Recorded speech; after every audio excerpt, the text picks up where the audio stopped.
Y ahí va, miércoles 8 de enero, Milei en su maravilloso mundo negó un atraso cambiario, aseguró que el dólar de equilibrio no existe. Se la agarró con Domingo Felipe Cavallo, sí, Cavallo está siendo protagonista de la discusión política argentina. Dijo que en un año sacó de la pobreza a 9 millones de personas. También le abrió la puerta a un acuerdo electoral con Macri en todo el país para arrasar con el kirchnerismo, según dijo, y profundizó en la interna con su vice, con Victoria Villarruel, esa interna escala. Habló Juan Grabois, dijo que no es verdad que el gobierno bajó la pobreza, pero reconoce que lo mejor que hizo el gobierno es reducir la tasa de inflación. Atención con el arranque con despidos en el sector privado de este 2025. Dánica cerró su histórica planta de Lavallol, echó a 150 personas, se suma a la planta de zapatillas del grupo DAS en Coronel Suárez y a los despidos por estas horas en el frigorífico Euro en Villa Gobernador Galvez, en la provincia de Santa Fe. Se van sumando casos, de algunos nos enteramos, otros más grandes, otros más pequeños, pero está en una situación bien compleja, ¿no? El arranque del año para muchos trabajadores en la Argentina. Y mientras tanto, ¿en qué anda el sindicalismo? ¿No? Si hablamos de crisis en el sector, reaparecieron por separado Hugo y Pablo Moyano con estrategias diferentes.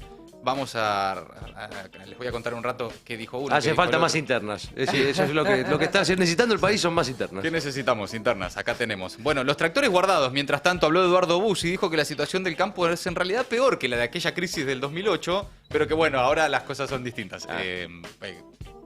Hay como, ¿cómo decirlo de alguna forma? Afinidad ideológica con Milei. Por otro lado, primera privatización de Milei. El gobierno anunció que transfiere las acciones de IMSA en Mendoza a un grupo privado, inversor. Vamos a contar un rato de qué se trata eso. Y hablando de empresas privadas, Flybondi no está teniendo el mejor de los arranques de año. Lanzaron una web para contar todos los vuelos atrasados y cancelados de esta línea low cost, minuto a minuto. Bien.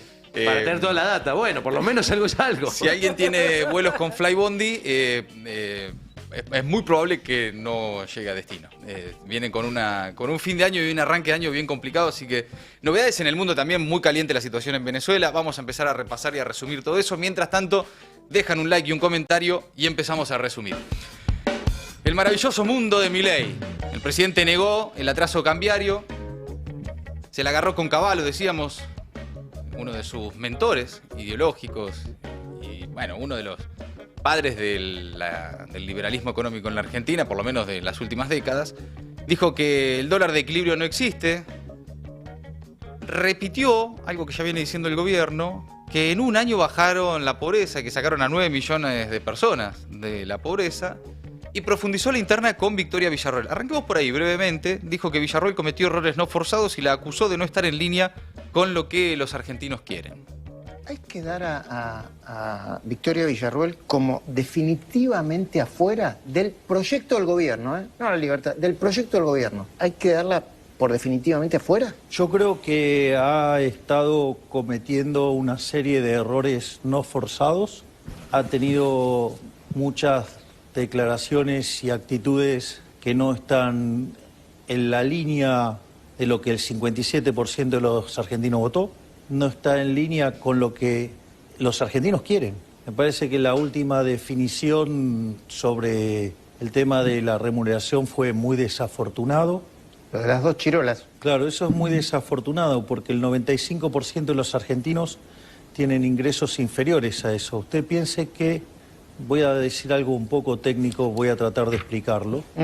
La distribución del ingreso técnicamente tiene un nombre que se llama chi cuadrado, donde la joroba de la distribución Chi cuadrado y la joroba. está debajo de la media.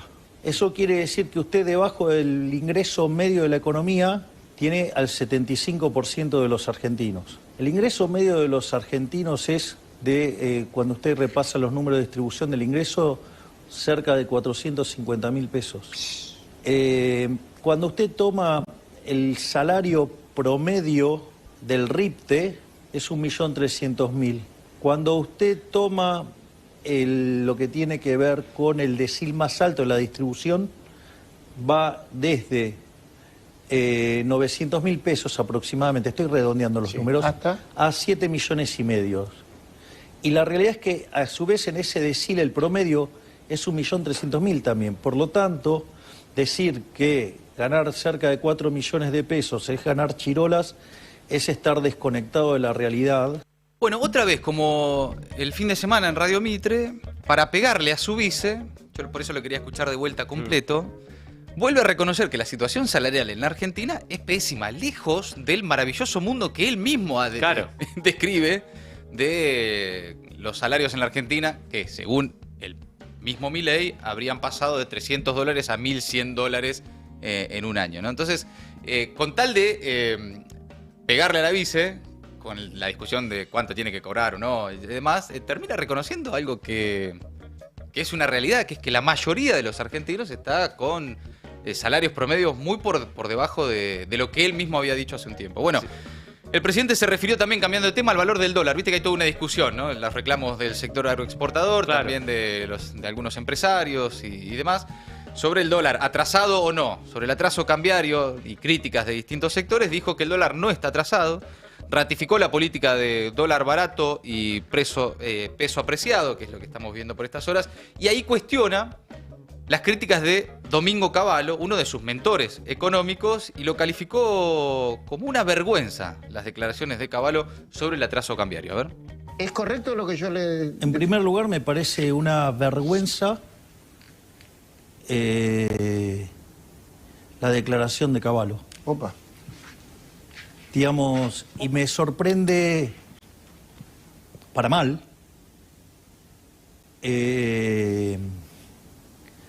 su juicio tan ligero y tan mal fundamentado técnicamente para hacer un disparo de estas características. En especial porque cuando él era ministro de Economía, cuando le hablaban del tipo de cambio, se ponía como loco. Y se ponía bastante violento, además. Eso pasó durante la convertibilidad, digamos. Sino que recuerden las cosas que hizo durante el 94-95, en el medio del contexto del efecto tequila y cómo se ponía y las cosas que decía. Entonces es interesante porque el equivalente de ese tipo de cambio que él defendía era de 700 pesos de hoy. O sea que era más bajo hasta... Claro. A Luis medio que le iba costando un poco, pero viste que la explicación con el dólar... Sí, en un momento de la entrevista incluso le dice, explícamelo como si fuera un chico. Sí. Porque no estoy... No estoy entendiendo. Es cierto que dicen que es difícil entenderlo de todas formas, ¿no? Porque tira cifras, datos, números, Sí. revolea para a la Bartola a veces, y qué sé yo. Sí, la vuelta que dio hace un rato para explicar que la mayoría de la gente ganaba como la mierda. Sí. O sea, el chip, Sí. el chi al cuadrado y la joroba y no sé qué. Sí, ganamos todo como la Bueno, orto. siempre te dicen, ¿no? Cuando no le entiendas a un economista que te está cagando. Exactamente. Bueno, por cierto, hablando de economistas, volvió a hablar de los econochantas de Mandrilandia, que va a hacer falta toda la vaselina del mundo para... Bueno, tiene como la fijación anal, ¿no? del presidente, que es bastante evidente, para, bueno, básicamente responderle a todos los economistas, entre ellos Cavallo, que están diciendo por estas horas que el dólar está barato, que está atrasado, y por lo tanto que es necesaria una devaluación, o que si no va a ser difícil evitarla. Sí, sorprendida que a él le moleste la violencia de Cavallo, ¿no? De cómo Sí. se pone Cavallo. Capaz que siente hasta cierta... Sí. Es raro que Sí, hable sí. él de cómo se ponía de violento. Bueno, habló también de la estrategia electoral para este año. Otra de las cosas que están en discusión por estos días es si va a haber o no alianza electoral entre La Libertad Avanza y el PRO, ¿no? Milei dijo, quiero que vayamos juntos con Macri y arrasemos al kirchnerismo, ¿no? Esa es básicamente la estrategia. Y avisó que está abierto a las propuestas del líder del PRO. Si usted en el medio le aparecen estos mandriles, econochantas, imbéciles que piden devaluación, lo que usted está rompiendo es La confianza. la asignación de recursos. Ah. Porque lo que le está marcando es que usted tiene que asignar recursos ahí. ¿Y usted por qué cree que lo hacen? ¿Porque apostaron y perdieron? Hay varios, hay muchos porque apostaron y perdieron. Entonces, ¿Apostaron de la suya? bueno, algunos economistas de hecho se timbiaron arriba de 1.500 y le fue muy mal. Ah. Eso es ¿Sí? algunos... ¿Usted lo sabe? Sí, claro, obvio. Que hay economistas argentinos que le gusta este tipo de cosas y entonces después van a televisión y ponen, digamos, voz sepulcral diciendo que el tipo de cambio se tiene que ir por arriba porque, digamos, o sea, Están perdiendo. estaba timbiado. Exacto. Bien, ahí está. Ahí seguía con la conversación que teníamos recién, ¿no? Con el tema del dólar, los que apostaron y qué sé yo. En otro momento de la entrevista habla de la estrategia con Macri. Hay toda una discusión por estas horas. De hecho, hay una interna muy fuerte entre Santiago Caputo y Macri, entre Karina Milei y Macri también. Sin embargo, hoy el presidente dijo que está abierto a que haya una alianza este año con el PRO y que quieren ir juntos para arrasar al kirchnerismo, ¿no? En otro de los fragmentos, no sé si llegamos a tenerlo eso, de la entrevista, ¿no? La parte que habla de Macri, ¿no? Me parece que era otro momento. ¿Le erramos ahí?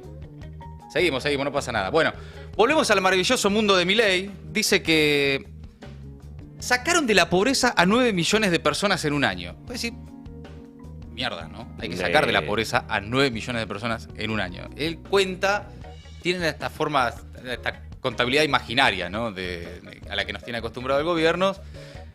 Agarra el número de pobreza en el pico al que él la llevó tras la devaluación de diciembre y cuenta, a partir de ahí, según Milei, una caída de 10 puntos, ¿no? De 9 millones de personas que habría sacado de la pobreza. Todo esto sin datos oficiales en el tramo final del año pasado. Bueno, dice que también, esta es la parte en la que se entiende tan poco este dato que Majul le pide que se lo explique como si fuera un chico. Pero bueno, este es los resultados, ¿no? La contabilidad imaginaria de pobres que tiene Milei. A ver.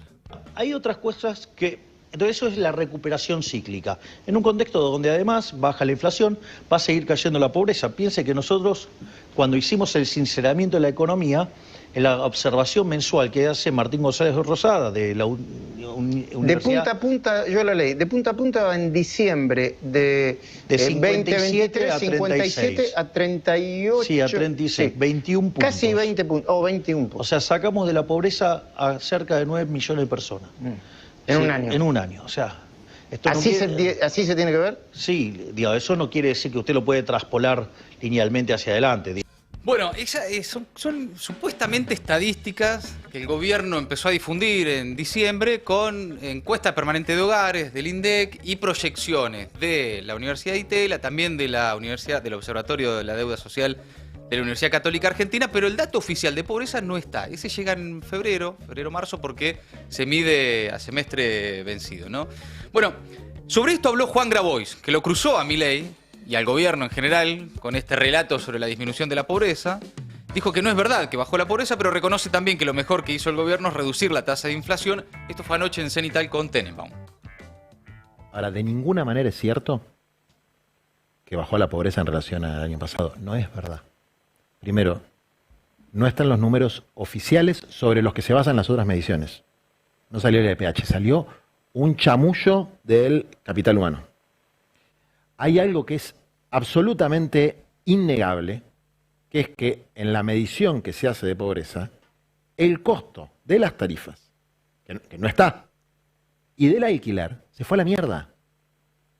O sea, los inquilinos que pagan tarifas y alquiler, ¿por qué baja el consumo? Porque se lo están gastando en otra cosa. Hay un tercer elemento que no se dice, o que no se refleja en la foto, que es la película. Vos en el año, ponele que ganabas $10.000 en el año, ¿no? $800 por mes. La mitad del año no ganaste $800. Entonces, si vos agarrás todo lo que ganaste el año, ganaste mucho menos que el año pasado. Entonces, ¿qué hiciste? Mientras tanto, te gastaste el canuto que tenías.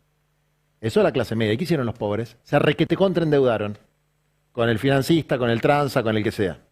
Entonces, que los ingresos con la baja de la inflación, que es el gran éxito del gobierno, y es un gran éxito no porque solamente por una cuestión monetaria, sino por una cuestión emocional. Porque la inflación y la imprevisibilidad en la vida era mucha angustia. Mucha angustia. Entonces, si vos me decís, ¿qué es lo mejor que hizo el gobierno? Reducir la tasa de inflación. Porque reduce la angustia de la gente, aun si tiene menos. Hay de alguna manera la respuesta de Grabois al relato, ¿no?, del gobierno, y que, bueno, casualmente hoy reiteraba el presidente a la mañana sobre la disminución de la pobreza en el primer año de gobierno de Milei. Bueno, cerró Danica y echó a 150 trabajadores. Arranca complicado el año, con despidos en el sector privado. La histórica planta de Danica en Lavallol, ubicada en la zona sur del Gran Buenos Aires, cerró sus puertas y notificó a aproximadamente 150 operarios sobre su despido, con un pago de indemnización reducido. Es una decisión que sigue a la suspensión de actividades que la empresa ya había iniciado en octubre de 2023, cuando adelantó las vacaciones del personal y ofreció un plan de retiro voluntario. La confirmación del cierre fue realizada en las últimas horas, cuando comenzaron a enviarse los telegramas de despido y se empezaron a enterar ahí los trabajadores de Danica. En los mensajes enviados a los trabajadores, la empresa detalló que se aplicaba el artículo 247 de la Ley de Contrato de Trabajo, que permite una indemnización reducida del 50% debido a, según argumentan, entre comillas, gravísima situación económica, ¿no? Mientras tanto, algunos trabajadores, algunos operarios, aún no tienen claridad sobre su futuro laboral, ya que la producción va a ser trasladada al interior del país a través de la tercerización. Y la planta de Lavallol, que había estado en funcionamiento desde 1939, estamos hablando de Danica, ¿no? Un producto emblema, Danica Dorada. Era para untar, argentino es el claro. Dejó de producir tras diversos intentos fallidos por mantenerse competitiva. Entre los motivos del cierre, la empresa citó, como todas las empresas que cierran, los altos costos laborales. Vaya uno a saber si efectivamente eso es la ecuación. En la ecuación el peso central. A mí me da la sensación por estas horas, lo que vamos a empezar a ver también, es que hay empresas que se anticipan a lo que posiblemente pueda suceder en los próximos meses, cuando proyectan, que es que se van a quedar sin resto, que las importaciones van a, particularmente en el rubro textil, alimenticio, pero en general, ¿no? Va a empezar a generar una complicación en el aparato productivo, y capaz que hoy tienen resto, capaz que todavía hoy tienen resto, pero proyectan, dicen, como viene la mano de acá 6, 8, 10 meses, no remonta. Entonces ahí es donde empiezan a ajustarse, ¿no? Bueno, también dicen por la caída de ventas, es como parte de las razones del cierre, en este contexto de recesión económica. Danica entonces cerró su planta. Y esto se suma a la planta de zapatillas del Grupo DAS en Coronel Suárez, esto también lo veníamos contando, que también cerró las puertas, según informó la multinacional brasileña esta semana. En este caso van a ser 360 los trabajadores que se quedan sin trabajo en una localidad que no supera las 25.000 personas. Por lo tanto, el impacto local de estos cierres es tremendo. La empresa afirma que mantendrá operativa su fábrica en El Dorado, en la provincia de Misiones, y que el cierre de la sucursal bonaerense está relacionado con la apertura de importaciones. El gremio del calzado está alertando por una situación terminal de todo el sector en el país. Bueno, acá ya se veía bien, ¿no? El año pasado se venía viendo complicaciones. Se venían viendo complicaciones en el sector textil y demás, en el sector de calzado. Bueno, lo mismo, ¿no? Se viene una ola de importaciones y empiezan a cerrar, ¿no? Y nos sumamos ahora también, en las últimas horas, una novedad con este inicio de un 2025 bien complejo, con despidos en el sector privado. Todo esto, por cierto, bastante por debajo del radar, ¿no? No es parte de la agenda masiva. No. Hoy, cuando habla de economía, se habla de finanzas, ¿no? Sí. De cuánto está el riesgo país, de cuánto está el dólar, de cuánto está la brecha, de si hay... Nada, la Argentina bullish, ¿no? El sistema financiero de fiesta, etcétera. Todo esto está bastante más por debajo del radar, pero se van sumando casos. Esta semana, un nuevo caso en el frigorífico Euro, ubicado en Villa Gobernador Galvez, en la provincia de Santa Fe, que comunicó la desvinculación de más de 70 operarios mediante un mensaje de WhatsApp. La empresa ya había implementado un plan de retiros voluntarios durante 2024, aunque no se dispone de cifras oficiales sobre la cantidad de trabajadores que aceptaron esta opción ni los términos ofrecidos.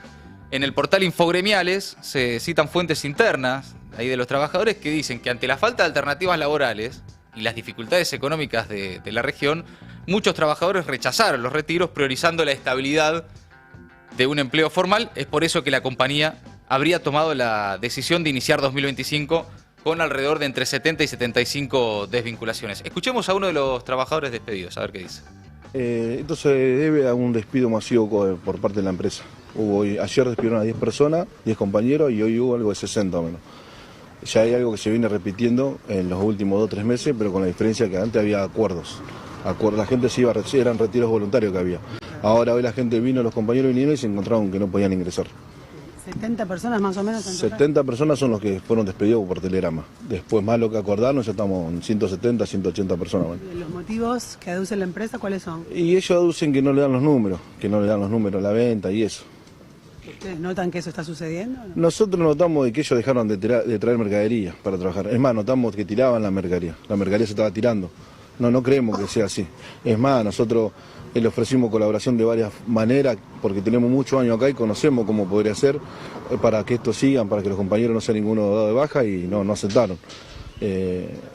fueron ¿Cuántos sacando. trabajadores tiene la planta en total? La planta esta tenía algo de 400. En realidad la empresa Euro tenía 750 personas, porque tienen varios frigoríficos de la zona y lo que es Buenos Aires, digamos. ¿De quién es esta empresa?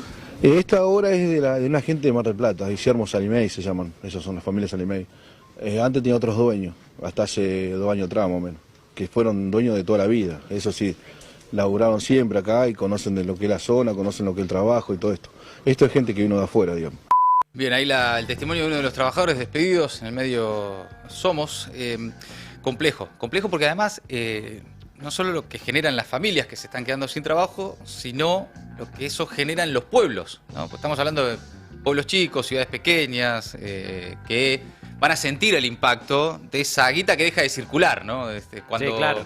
Esto pasa siempre, por ahí es algo que no termina como por alguna razón que no entiendo, por ser bueno, no termina de prender esto en la agenda informativa y en el relato permanente de la cadena de la felicidad del gobierno, ¿no? Pero casos como estos, 70 despidos en un lado, 80 en otro, 120 allá, 40 acá, pymes que cierran, empresas que están bajando sus persianos o que despiden a sus trabajadores en algunos rubros y se convierten en importadores, no es parte hoy de la discusión política en la Argentina, ¿no?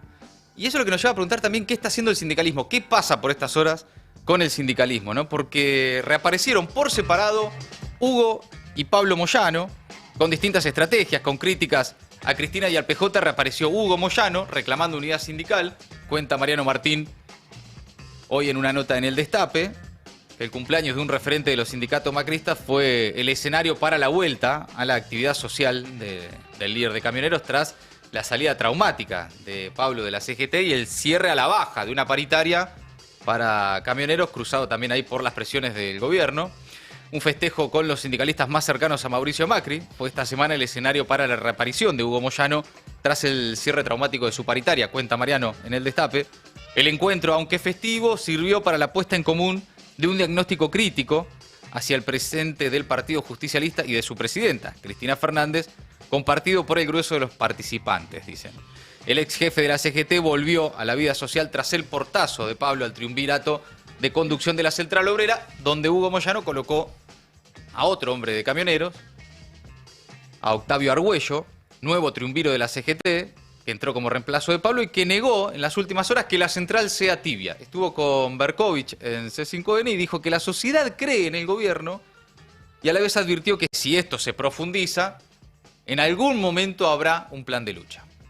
Pablo Moyano se fue de manera muy problemática del triunvirato, dijo que son unos tibios, que no quieren hacer medidas de fuerza. ¿Son tibios? No, yo no creo que sea tan así. Claramente es un lugar que hay diálogo, hay que conversar con los compañeros y ponerse de acuerdo cuál sería la táctica y estrategia para atacar todos estos temas que se están tocando, ¿no? Hay mucha incertidumbre, muchas preguntas y poca respuesta, ¿no? Hasta hoy. Evidentemente para este gobierno que es tan liberal, parece que todo es libre, pero no los sueldos. Hace un tiempito en una entrevista dijiste que no hay clima para un paro general de la CGT. ¿Lo sostenés? Y hemos hecho un paro general. Creo que el movimiento obrero fue lo primero que se paró en la calle contra este gobierno y después hicimos varias medidas y evidentemente no ha tenido la repercusión que uno esperaba, ¿no? La sociedad está hoy creyendo en este gobierno, teniendo esperanza en este gobierno, más allá del voto que ha tenido hace muy poco tiempo. ¿Y cómo miden ustedes que la sociedad apoya este modelo? Vos lo ves en la calle. Hemos tenido fin de año totalmente movido, donde había mucho manifestaciones en los supermercados pidiendo, y hoy vos te fijás en la calle y no está pasando nada de lo que estaba sucediendo anteriormente. Si esto se profundiza claramente, esto va a terminar en un gran plan de lucha. ¿Cuándo? Y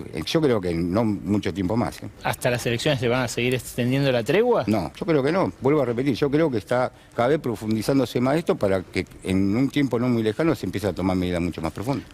Bueno, es bastante particular, no es la primera vez que lo dice, y no es la primera vez que el sindicalismo en la Argentina, por lo menos la conducción de la Central Obrera, la conducción de la CGT, dice que no están dadas las condiciones sociales para un paro, ¿no? Parece que uno estuviera escuchando a consultores de opinión pública, sí, ¿no? Que tengo encuestas que dicen que es distinto. Con análisis poco científico, porque cuando Berco le pregunta cómo lo saben, se ve en la calle. Sí, sí. Es bastante particular el diagnóstico que tienen de la situación social. Bueno, me parece que tiene más que ver con una estrategia, por lo menos de la conducción de la Central Obrera, de mayor colaboración, diálogo, acercamiento y negociación con el gobierno nacional. Hay otro sector del sindicalismo en el que está Pablo Moyano, que se reunió en las últimas horas con Palazzo y avanza en el armado de un frente combativo. El referente de camioneros, el ex cotitular de la CGT, se mostró por primera vez públicamente junto al titular de la bancaria, Sergio Palazzo, con quien se reunió en la sede sindical, en la bancaria, para continuar con el armado de un frente gremial y tratar de combatir, ¿no? A diferencia de la conducción de la CGT, las políticas del gobierno nacional. ¿Cómo por primera vez? Vos que por ahí sabes más un poco Sí. la cuestión ahí. ¿Cómo por primera vez? ¿Por primera vez se juntan ellos? No. Ah. Reaparece por primera vez desde ok, la ok. salida de la CGT, ¿no? Claro. La primera vez que se lo ve públicamente a Pablo Moyano desde que salió, desde que renunció al triunvirato de la CGT. Tuiteó Palazzo, quien además es diputado nacional de Unión por la Patria, en su cuenta de Twitter, dijo: hoy me reuní con Pablo Moyano. Con Pablo siempre hemos estado en la calle luchando juntos y así seguirá siendo. Gracias por la visita, Pablo, dice Palazzo, anticipando ahí tal vez un sindicalismo a otra marcha, ¿no? En otro tiempo al de la conducción de la Central Obrera. Moyano continúa, mientras tanto, avanzando en un frente junto a distintas organizaciones sindicales con una impronta más combativa, más de salir a la calle. Pablo Moyano. Pablo. Sí, claro. Sí, hay que aclarar el nombre de pila, ¿no? Sí. Y bueno, y ahí está trabajando, por ejemplo, y ya lo veníamos viendo, ¿no? Con las organizaciones sociales, con las 2 CTA, que también confluyeron en el último tiempo en un plan de lucha unificado. Y, mientras tanto, las 2 CTA solicitaron a la justicia que restituya las coberturas del PAMI al 100%. Las 2 CTA llevaron a cabo este lunes una presentación judicial conjunta en la cual solicitaron que el PAMI restituya en materia de medicamentos el 100% a quienes, sobre todo a fines del año pasado, se vieron afectados por ese recorte, por ese ajuste en medicamentos del Gobierno Nacional.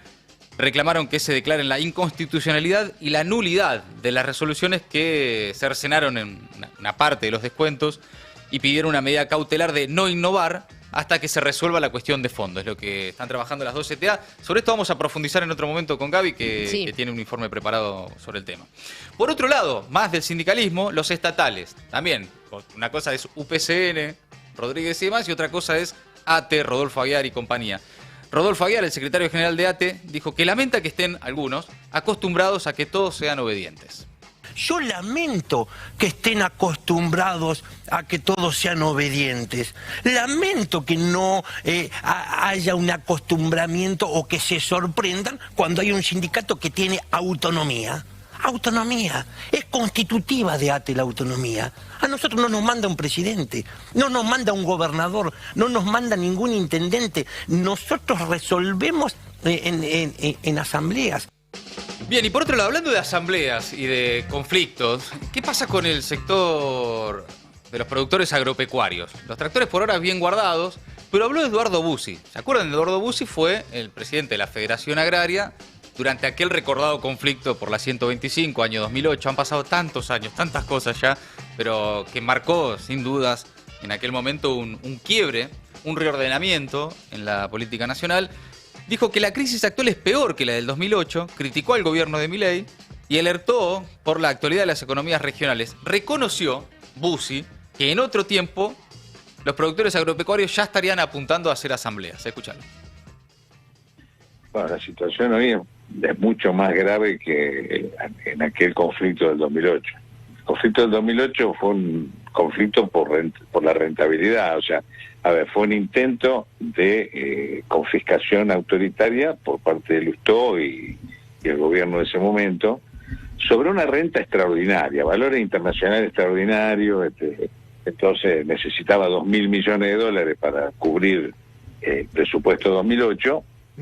Además había cierta depresión internacional, donde fue a buscar la plata Lustó, ministro de Economía de ese momento, de Cristina, en la renta agropecuaria.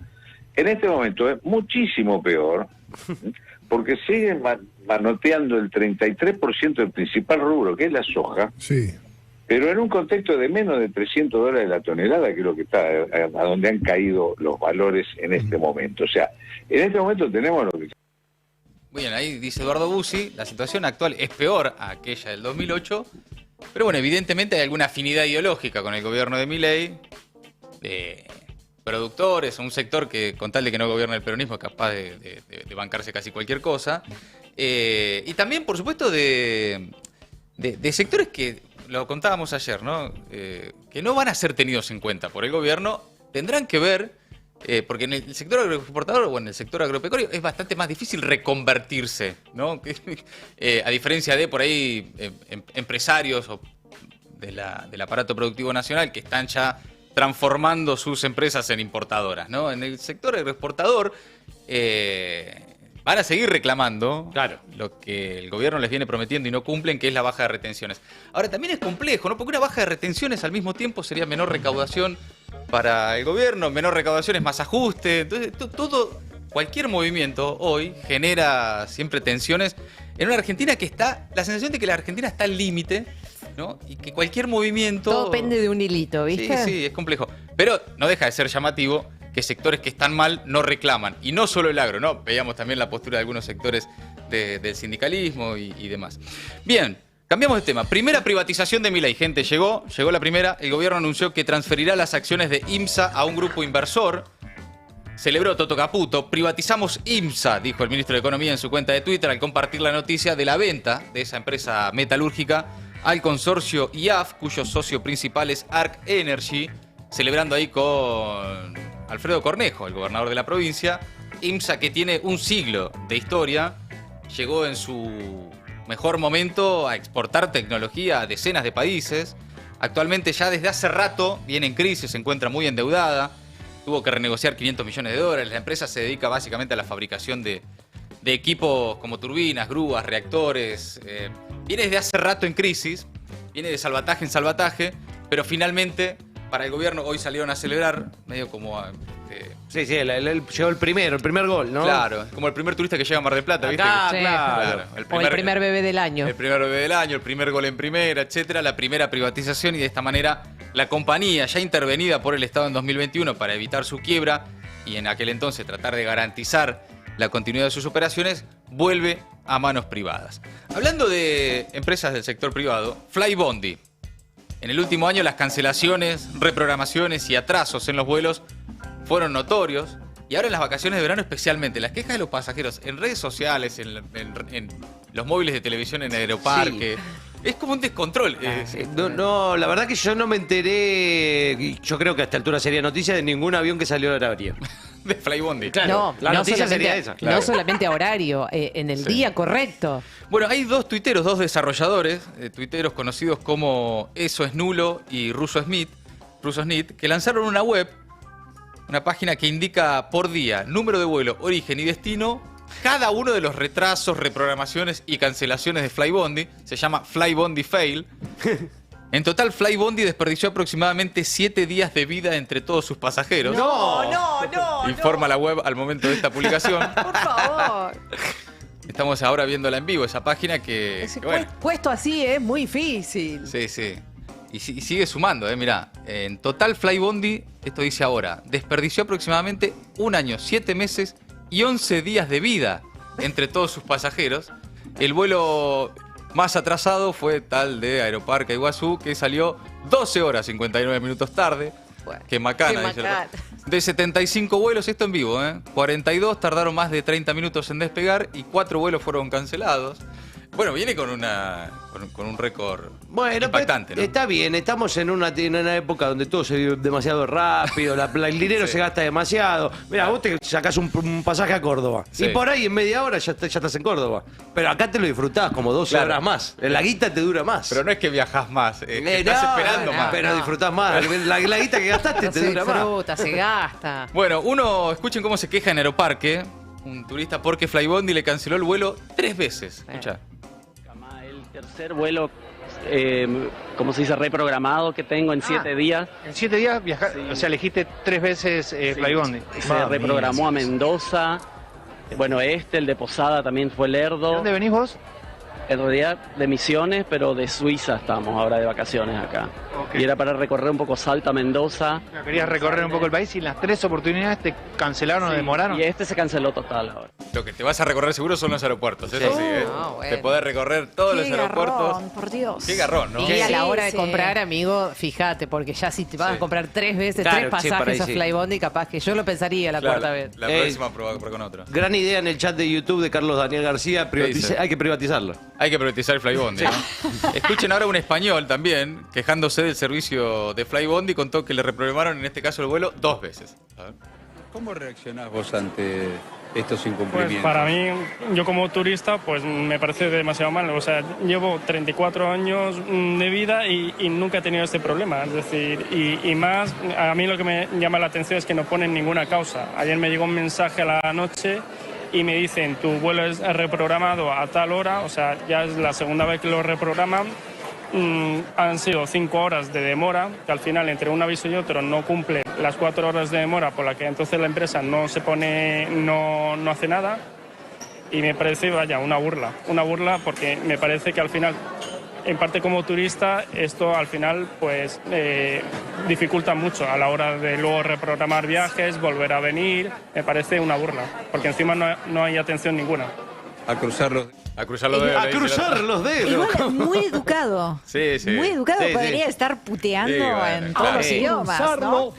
Igual está bien, la verdad que también es un ahorro de recursos muy importante, porque si tienen que poner una excusa por cada vuelo que se reprograma Flybondi, Claro. no da abasto. No No le da da. abasto. Entonces ya directamente reprograma sin excusa. Bien, amigos, hasta ahí las políticas, las novedades en la política nacional. ¿Qué pasa en el mundo, Ori? Nos quedamos en el barrio y empezamos en Brasil, donde se cumplen 2 años del asalto del 8 de enero contra la Plaza de los Tres Poderes a manos de los seguidores de Jair Bolsonaro, el expresidente que, recordemos, fue acusado formalmente por la Policía Federal a finales del año pasado por el intento de golpe de Estado. Continuamos en la defensa intransigente de la democracia y de nuestro país, dijo Lula en un mensaje de X.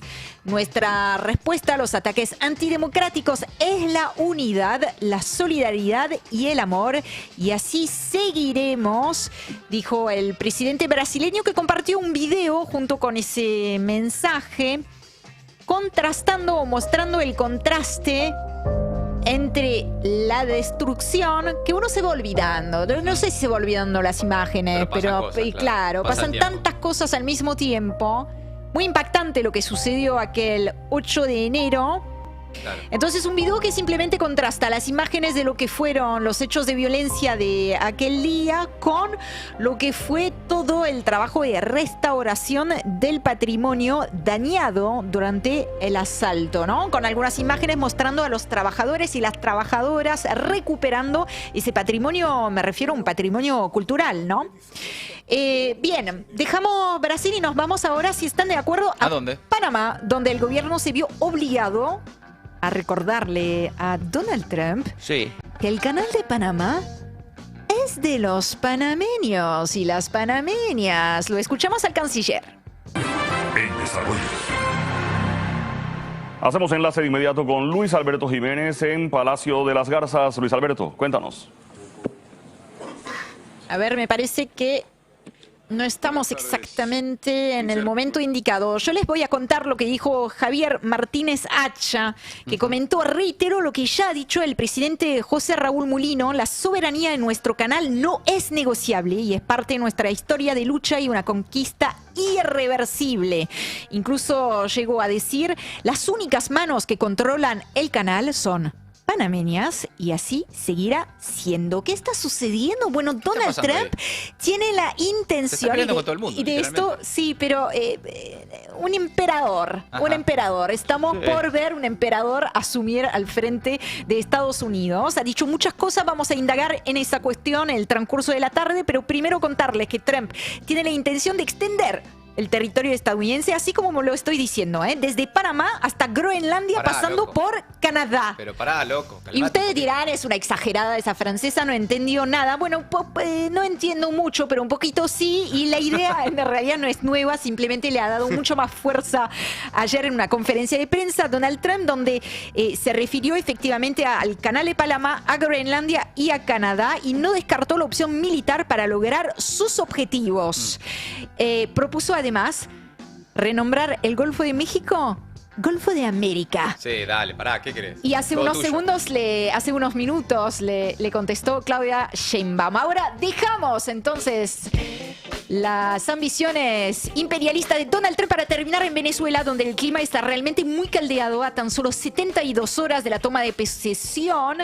Vamos con el mensaje del presidente de Colombia, Gustavo Petro, que confirmó este miércoles lo que ya se suponía, que no asistirá a la investidura presidencial, aunque Colombia tendrá una representación diplomática a través de su embajador. La decisión se debe a, y acá voy contando más cosas entonces, se debe a las detenciones este martes del ex candidato presidencial, Enrique Márquez, y también la detención del defensor de derechos humanos Carlos Correa, cuya libertad está siendo pedida por varios organismos de derechos humanos, entre ellos Amnistía Internacional. Esto, dice Petro en su mensaje, que es muy largo, yo solamente les voy a destacar un par de fragmentos. Esto y otros hechos impiden mi asistencia personal al acto de posesión de Nicolás Maduro. La solicitud de Colombia, dice Petro, no fue atendida en el sentido de máxima transparencia en las elecciones pasadas. Colombia no romperá relaciones diplomáticas con Venezuela ni intervendrá en los asuntos internos de ese país sin invitación, pero solicitamos desde nuestra propia lucha por los derechos humanos en Colombia que se respeten para todos y todas en Venezuela. Un pronunciamiento que se hacía esperar realmente, Mati, y eso es lo que decíamos ayer, Claro. no está totalmente roto, digamos, el puente, ¿no? Está todavía teniendo cierta cintura diplomática y como prueba de eso, la representación diplomática que va a haber igual este viernes en Caracas, pero también... Petro, que no es un cipayo vendepatria de los yanquis imperialistas Exacto. dominados por la embajada, ¿no? Que es por lo general lo que le suelen decir a quienes establecen algún tipo de crítica sobre lo que pasa en Venezuela. Petro, más bien, uno de los líderes regionales de la izquierda. Totalmente. Que están advirtiendo sobre las cosas que pasan también en el país. Que es grave y que En a el mí... país vecino, además, tiene Claro, comparte está ahí un al montón, lado. Y tiene un montón de fronteras, ¿no? Sí, tiene mucho en común. De hecho, lo Claro. recuerda en su mensaje, Lo dice culturalmente, ahí, sí. históricamente, de todo tipo, incluso, bueno, la cuestión de la crisis migratoria, por supuesto. Claro. Mientras tanto, y con esto terminamos con la palabra de Nicolás Maduro, que activó ayer, lo anunció él mismo, un plan especial de seguridad, la llamada Organización de Defensa Integral de Venezuela, que el presidente describió de la manera siguiente. Las ODI, que es el órgano superior a nivel nacional, a nivel estatal, a nivel municipal, a nivel parroquial y comunal, que integra todo el poder político de Venezuela, todo el poder popular, toda la Fuerza Armada Nacional Bolivariana, toda la Milicia Nacional Bolivariana como componente especial y todas las fuerzas policiales para que se activen desde hoy mismo en la noche. Bueno, se viene un viernes 10 de enero muy caliente. Amigos, amigas, hasta ahí el resumen imposible de Maldita Suerte. Maldita Suerte.